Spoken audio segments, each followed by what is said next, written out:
Hi there, Erica Bear. Hello there, Tiffany Burns.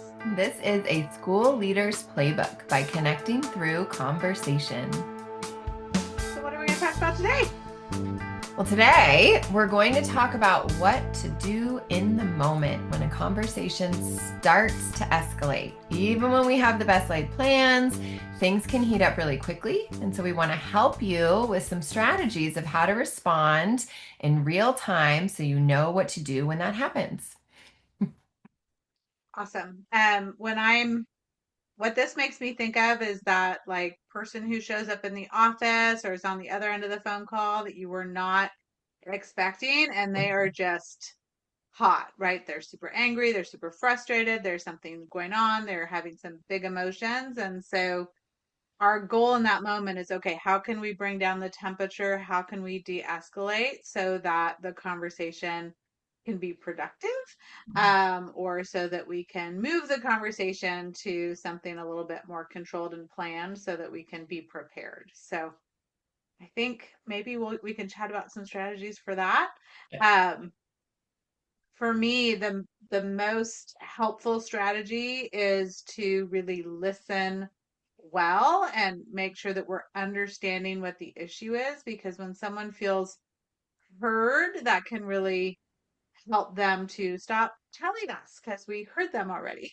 So, Yeah, well, I think that's such a good point. Like once someone feels heard and actually heard, like we understand the actual situation that they're bringing to us, they do stop telling us what's going on. But until they feel heard, we are kind of on this repeating loop of them saying over and over more, and another thing kind of right. deal, which is I'm gonna say it's not fun. That's not fun to engage in those Fun. conversations.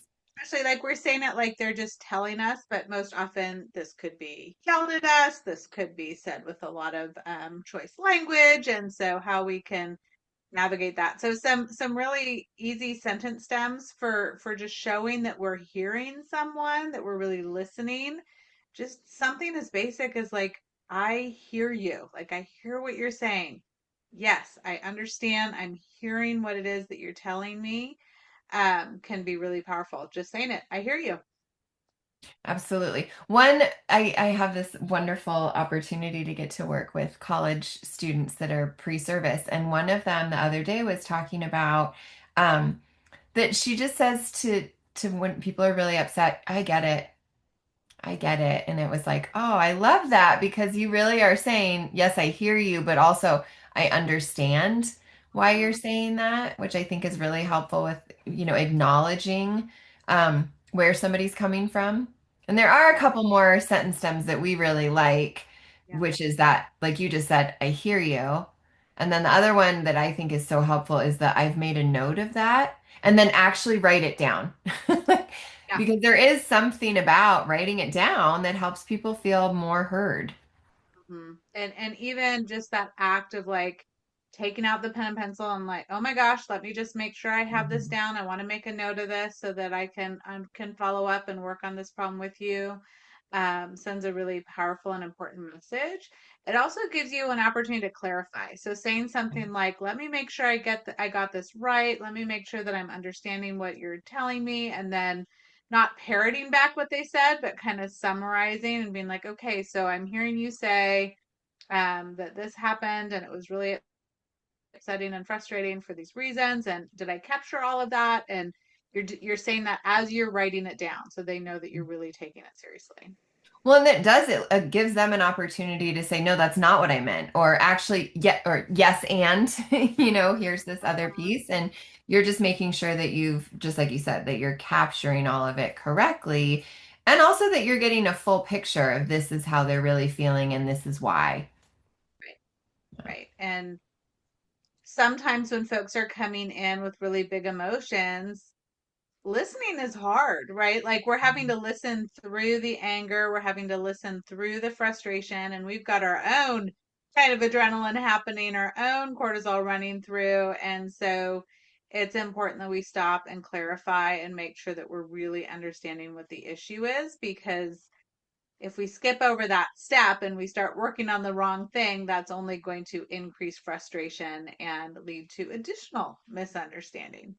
Exactly. Well, and they're going to just keep telling us what they're upset about Right. instead of being able Over to and move. over and Right. over again. Yes, Yeah, yes. exactly. Well, and with kids, it's the same kind of thing, right? Is they're going to keep showing us that they're upset. They don't often use their words in the same way that adults do, but they're until they feel understood, they're just going to keep displaying those behaviors. Yeah. Yeah. And I think the other part of it is just really letting them know that we are taking it seriously. We want Yeah. to acknowledge that this is a big deal, at least to them. Even if we feel like maybe it's a little bit out of proportion or maybe their response is not what we were expecting, it's clearly upsetting enough for them to have reached out to us, to have shown up, whatever the situation is. So helping them know that we're taking it really seriously can also go a long way towards de-escalation. Well, and what you just said, and we'll put all these in the show notes for folks, but that is a sentence stem right there. I'm taking this very seriously. And there's so much of the time that what is shared with us, we have more information as school leaders than than folks that we're working with have. And sometimes folks are really upset about not being able to know the rest of the story. Like, well, what are you going to do about it? And it could be a personnel issue, so I can't share that. Or it could be, we're talking with a caregiver about what the consequence, they're asking what the consequences for the other kid. And we obviously can't share that. So saying, just so you know, I'm taking this very seriously, you do have to be taking it really seriously. So you can't just say that.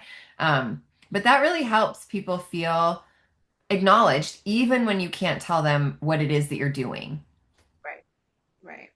I think another thing that's really helpful to say, especially because they've come in, they're upset, they're angry, and I think letting them know, oh my gosh, I'm so glad you brought this concern to me. Like, Yeah. I'm so glad you came in to talk to me about this.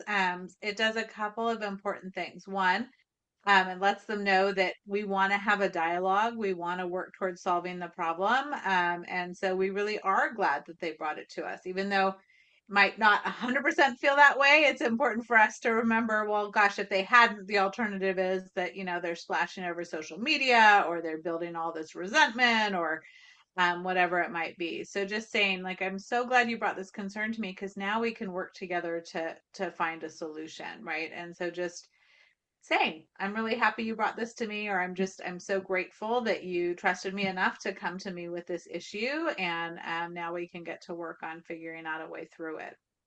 Well, I've even said thank you so much for telling me about this. I'm really, if I don't know, I can't solve it. So I really Right. appreciate you telling me. And I know I'm remembering just as a principal, sometimes it's really hard for people to come in and share something, And so I don't want there to be all these other side conversations in the community about something that someone's upset about that I'm not even aware of is going on.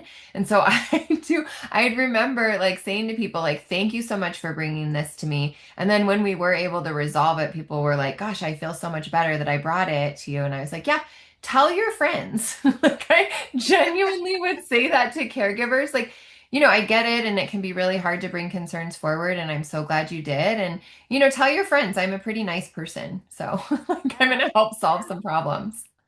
Yeah, and with staff, I think it's the same thing. With the folks Exactly. that we work with, if they can bring a concern to us or a frustration to us, that really is the only way that we can build relationships based on trust, right? And so just acknowledging that, like, oh my gosh, I'm so glad you're telling me this. I'm so Mhm. glad that you're bringing this concern to me, because that's going to be so much more productive than, talking about it in the staff room or gossiping about it over a drink or whatever the other case might be. So really just thanking them for bringing Mhm. it forward because then we praise what we want more of, and it is true. It is going to really help us get to solutions and help us be in a culture that's going to be a lot healthier.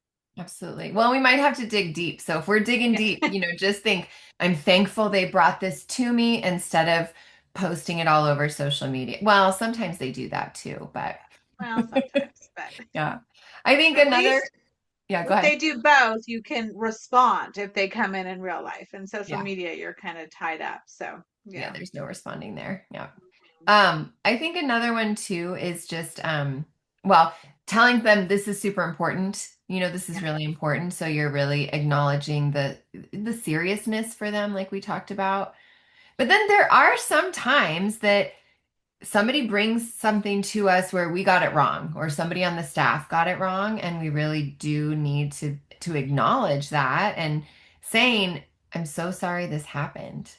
I think it's not saying I'm taking responsibility for this happening. It's just, I'm so sorry this happened. And that could be, with a student situation that I had no control over, but I feel really awful that this happened to your child or this happened to a staff member, and just saying, I'm so sorry that happened. Yeah. And I think the other piece, just like we tell kids, sometimes something went wrong, right? And it's not always us personally who are responsible, but maybe someone in the school, maybe something went wrong with a policy or a procedure, or maybe we messed up. I mean, I mess up. That happens, right? We all make mistakes. And so when that does happen, just like we teach our students, we have to take responsibility and make sure that we are acknowledging that. I'm so sorry this happened. And we are taking steps to make sure it never happens again, because the only thing we can really do, and is we can't rewind, we can't go back and make it on happen, right?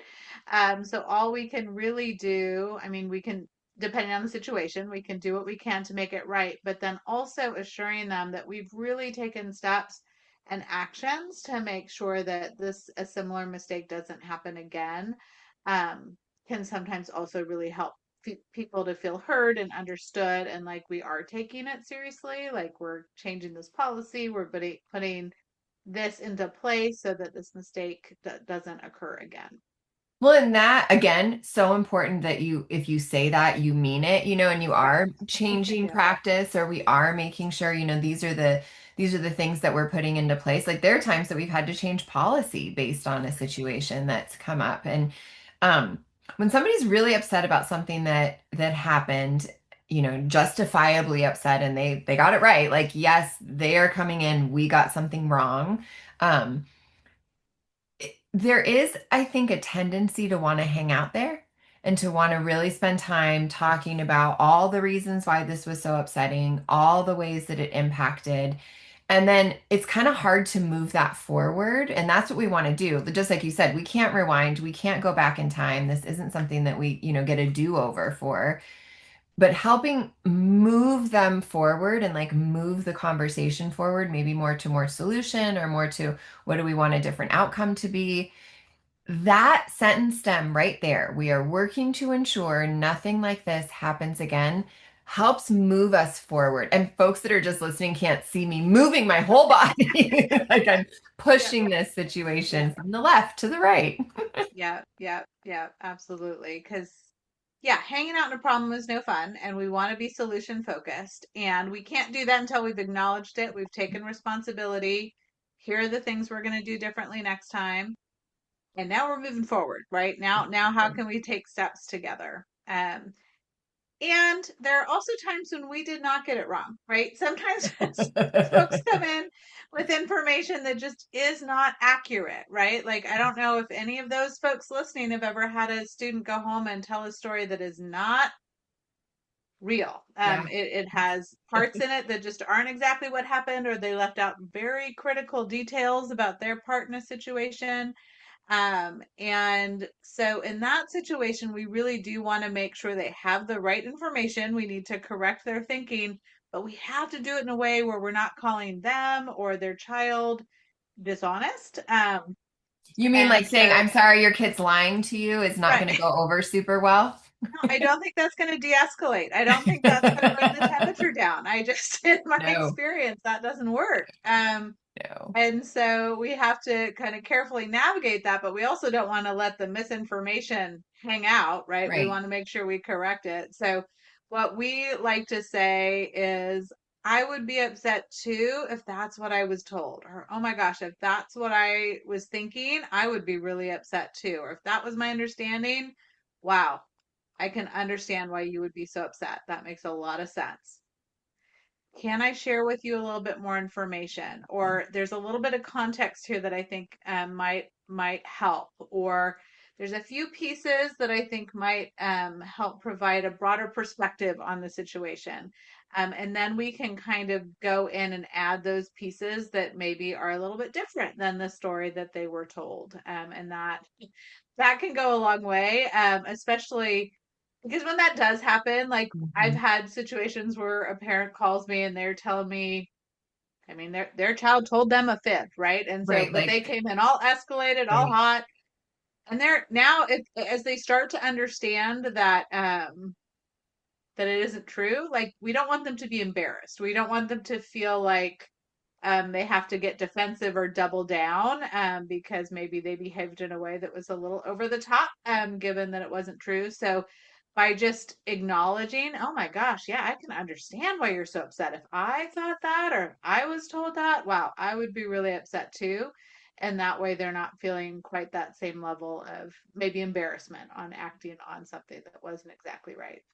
Well, and it helps meet them where they are. You know, like what you're saying is like again, it's that acknowledging and listening part. And what you're saying is, I would be so upset if that's what I was told, which is the same as like, I get it. That's really upsetting. But for so many of us, that's hard because we're in the story and in our heads, like the person is telling us or they're yelling us. They're yelling us. Like, this is what's going on. I'm super upset. And can you believe this happened? And in your head, you're like, I cannot believe it happened because it didn't. Like, no, that's not. Yep, that is unbelievable because it isn't real. But then you're stuck because they're so escalated and you're trying to figure out how do I get you not escalated and what do I say to get this calm because everything you just shared is not true or accurate. You know, there's a glimmer of it sometimes and sometimes not. So Yeah, again, I would be upset too if that's what I was told. Tuck right, that in your back pocket. for Oh. sure. I think another kind of general strategy with this is to help folks remember that we're on the same team, right? Like when we're in conflict, when folks are feeling really frustrated and upset, this isn't the moment when they're thinking, oh, good, we all are working towards the same thing. We are so excited to make sure that Johnny is reading, right? That's not what's in someone's head. And so we have to be really explicit about helping them see that we really are trying to partner with them. We really do want to partner with them, and we have some good sentence stems for that too. Well, and just saying, Yeah. thanks for partnering with me on this. And we can say some of these things aspirationally, like because you're bringing this thank you so much for bringing this concern to me. I'm so glad that you brought it to me. It's really important. And thank you for partnering with me on this. We haven't started partnering yet, but I'm going to say it as if we are because that's my assumption, right? Like that's my view of having this conversation. You brought it to me so we can partner on this together. And I think just naming it and saying that, and it doesn't just have to be at the beginning of the conversation as we're going, this is tricky. This is really hard. Thank you so much for partnering with me on this. It keeps reminding them we're partners. We Like are it or not. Yes, Yeah. Yeah. we are because, and I mean, this is the part that is so amazing about working in schools is that for the most part, we all want the exact same thing. We want students to be successful. We want them to feel safe. We want them to feel like they belong. We want people to enjoy going to work. We want kids to enjoy going to school. We, that's the same thing. Like it doesn't matter where we work. We all want the same thing for the folks that are part of our school community. Yep. And so just pointing that out, right? Like we both want the same thing. We both really want to make sure that all the students in your class feel super safe. We all want the same thing. It's super important to you and to me that Johnny feels comfortable coming to school every day. So how can we partner together to find a way to make that happen, right? We both want the same thing here. It's really important to both of us that Julie feels happy while she's at school, or that Julie is thriving socially, whatever the thing is. We do want that. We do want that, and so we just have to point it out. Well, absolutely. explicitly. Exactly. And it's really important to, like when we have a teacher that's super upset about, oh gosh, class size or about, I mean, so many things that are outside of our control because so much in education is just completely outside of our control. Again, it's really important with staff, with, whoever we're talking with, to be able to, we have to listen for it, right? That's why that listening piece is so important Yep. because what's the real issue that they're bringing forward to us? And then saying, you know what, it sounds like we really want the same thing here. And that's the kind of the tricky part is that oftentimes we have different ideas of how to get there. But we need to name that. We need to just surface that and say, here, we both want the same thing. Let's figure out how to get there in a way that's going to work for everybody. Right. Right. I think another thing that can be helpful in just kind of bringing that teaming concept to the forefront is using we and us as often as we can in the conversation, right? So how are we going to make sure X, Y, and Z? What are some things that we can do to make sure that we get to the solution that is going to work for both of us? And just by using that language, it shows that we're on the same team, we're working together.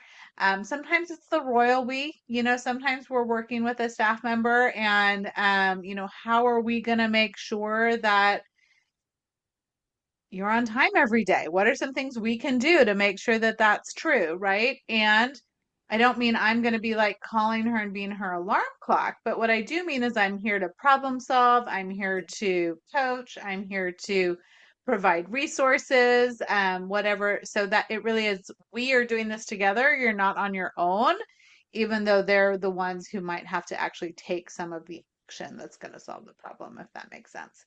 Absolutely. Well, because education can be so isolating. It really can be an isolating job. Like even when we're teaching, we go in and close the door. Like we've got, even when we leave the door open, it's still, we're the Yep. grown up in there in the space, and being able to say to someone as the leader, what are we doing? Or how can we figure this out together? Or this is really important to us. That it, it just helps feel more supportive. It is more supportive. It doesn't Right. just feel more supportive. Yeah. That's right. Um, yeah, and I think, when you're in the conversation, I think there's all of these sentence stems can be really helpful, and we encourage you to kind of work them into your general vocabulary so they come up really easily. There's also some kind of strategies or techniques that you can use to help keep things on track, especially when it comes to listening, because when we go back to this idea that we've got someone who's really escalated and maybe in our face a little bit, our instinct isn't to listen carefully, right? Our instinct is to like get defensive and kind of armor up a little bit. And so really trying to remain in that space of curiosity when someone is really angry and really thinking about, okay, what is going on? Like, what is the angst behind the anger? What are some of the things that are leading us to this place? And really try and stay in that place of curiosity so that we can listen well and ask good questions and get them to a place where they are able to de-escalate because they've shared their story. One, I really like in our book, we talk about that action is the antidote to anxiety. Yep. And when we're listening with purpose, when we're listening to be curious, when we're really trying to hear, like you said, what's the angst under the anger, that gives me something to do. Like, and I'm listening to all, my only job here is not to respond. My job here is to listen and really clearly understand where they're coming from, what they're saying. And that's a helpful purpose, especially when I start to feel anxious or nervous, or I'm starting to go, how am I going to respond to this? How am I going to solve it? That's not for right this moment. Right in this Right. moment, listening and understanding where they're coming from. And that's my job right now. Yep. And for me, when I'm feeling some of that anxiety, I do want to take action, and I also need a frame. Like I also need a Yeah. step by step. I tend to lean into looping for understanding, which is a really easy technique for listening. And I am blanking on the person that we learned this from, but we will for sure put it in the show notes. We have it cited in our book, but it's a very basic process. It's you ask questions, right? You summarize their answer. So you're really kind of trying to understand, you're asking leading questions, open-ended questions, and then you're summarizing. Again, you're not parroting back. You're not kind of going into this robotic, what I hear you saying Right. is, and then repeating, but you're summarizing in your own words, and then you're checking to make sure you got it right, right? You're kind of circling back. Okay, so I think I'm understanding that this and this is going on or causing some concern for you. Am I getting that right? What did I miss? Right? What are some Mhm. things that I missed? And then you keep going through that looping for understanding cycle. I'm asking questions, I'm summarizing, and then I'm checking to make sure that I got it right until both of you feel like you have a complete sense of what's going on and what their story is so that you can start to work together to solve the issue. Well, and that strategy of looping for understanding that we do really dive into in our book, it's so helpful to make sure that you're staying in a place of care. I mean, it's when you do that, it better helps you stay in a Right. place of care, because you're genuinely curious. You're genuinely caring about this person and you're saying, "Okay, how did we get here? What's going on? Let me understand the situation fully." And the thing is, like, we are the busiest people. Who were we talking to recently? And they said that we're the busiest of the busiest. Yeah. Yeah. The busiest. The Yes. busiest. Yeah. But really it is. And it's really I think it's common for us to want to jump to solution. And we're fixers, we're helpers. We got into education because we want to make the world a better place. And we, as school leaders, when there are big problems, those are ours to solve. Right. And we're busy. And so it's really easy to go, okay, real quick, I want to jump to the end and figure out how to solve this. And that in and of itself, I think, causes stress because sometimes we're jumping to solve problems before we fully understand what they are. Right. And then people feel misunderstood and not listened to. And then instead of de escalating the situation, we have accelerated. Right. And so, yeah, taking that minute to really make sure, and it's hard. Like I'm not going to sit here and pretend that it's easy to sit there and ask one more question, to dig a little deeper, and to not be like, okay, this conversation needs to be over because I have 10 other things that I should be doing right now. And yet, if we really pause and ask the question, make sure we're really understanding, we're really trying to understand what perspective they're coming from, we've helped them tell their story completely, then we can move forward and we've saved ourselves time. Because if we don't do that right, then we're having this conversation again and again and again, and it will never feel good until they feel like they've been completely understood. Absolutely. All right, Mhm. Erica, let's connect it. Awesome. So for me, the big takeaway for today was really about the idea that the best way to de-escalate a situation is to listen carefully to what to the other person and make sure we fully understand what the issue is. Well, and I think too, just to add on to that, when we're listening really fully, let's listen for those points of agreement and then use some of these sentence stems to really make sure folks understand we are on the same team. We are on the same page, and we're going to figure out how to get there together. Oh. Hey, good talk, Erica Bear. Good talk, Tiffany Burns.